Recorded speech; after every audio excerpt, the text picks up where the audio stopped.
नमस्कार बंधुरा आमी सुमित्रा तुम्हादेर काछे निये चले एसेछि मुग डालेर घंट कुमड़ो शाकेर डगा दिए। कुमड़ो शाकेर डगागुलो এইভাবে केटे नेबे। एबारे डाँटागुलो लम्बा लम्बा करे केटे नेबे और पातागुलो कुचि कुचि करे केटे नेबे। एबारे गैसे कड़ाई बसिए दिएछि। कड़ाई गरम हये गेछे। ताते 1 टेबिल चामच मतन तेल दिएछि। आगे থেকে মুগ ডালগুলো আমি ধুয়ে রেখেছিলাম সেগুলো দিয়ে দিলাম। দিয়ে ভালো করে কষে নেব।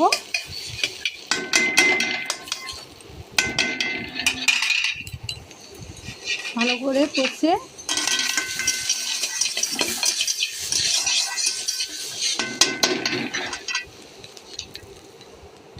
আগে থেকে ধুয়ে রাখা কুমড়ো শাকের ডগা পাতাগুলো দিয়ে দেব। ভালো করে ধুয়ে নিয়েছি।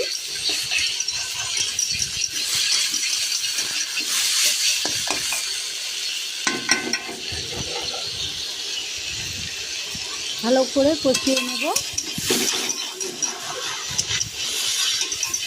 যাতে হালু গন্ধটা না থাকে।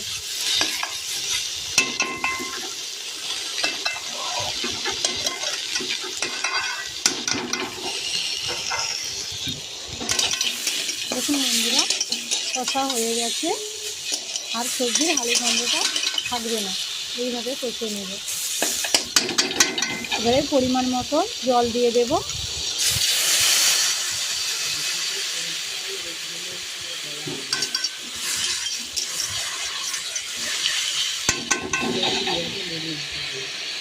আর একটু জল লাগবে, জল একটু দিয়ে দিলাম। এবার তোমাদের সবজি ডাল অনুযায়ী তোমরা জল দিয়ে দেবে কম বেশি।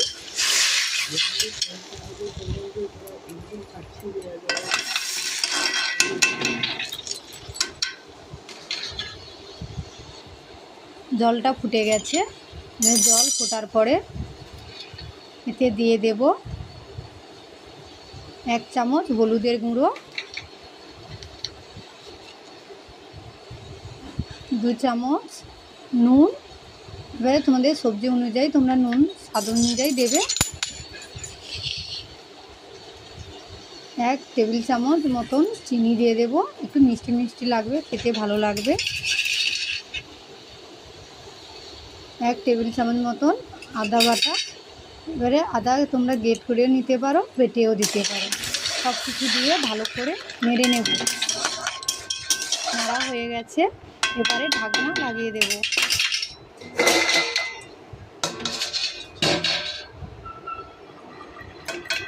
ঢাকনা লাগিয়ে দিয়েছিলাম কিছুক্ষণ। এবারে দেখে নেব ডাল শাক ডাটাগুলো ঠিক করে সেদ্ধ হয়েছে কিনা। দেখুন বন্ধুরা সেদ্ধ হয়ে গেছে সুন্দর করে। এবারে ঢেলে নেব, একটা পাত্রের মধ্যে ঢেলে নেব। এবারে তারপরে কড়াইটা ভালো করে ধুয়ে আবার গ্যাসে বসিয়ে দিয়েছি। কড়াইটা তেবে গেছে। তারপরে দিয়ে দেব 2 টেবিল চামচ মতন সরষের তেল, 2টো শুকনো লঙ্কা কেটে দিয়েছি, 1 টেবিল চামচ মতন ফোড়ন দিয়ে নেড়ে নেব। লঙ্কাগুলো ভালো করে লাল লাল করে নেব। নেওয়ার পরে বেশ 10 কোয়া মতন বড় বড় সাইজে 10 কোয়া মতন রসুন বেশ করে নিয়েছি, সেগুলো দিয়ে দিলাম। এবার তোমরা হেঁচেও দিতে পারো। দিয়ে ভালো করে নাড়াচাড়া করে নেব।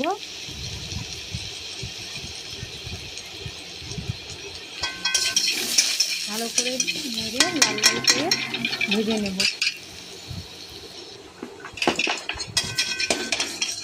দেখুন বন্ধুরা লাল লাল করে ভাজা হয়ে গেছে। এবারে আগে থেকে সেদ্ধ করা ডাল শাকগুলো দিয়ে দেব।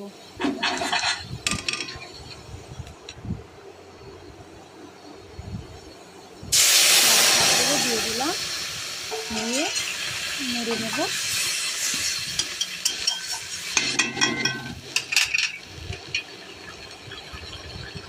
এবারে 4টে কাঁচা লঙ্কা চেরা দিয়ে দেবো, দিয়ে ঘন ঘন নেড়ে নেব।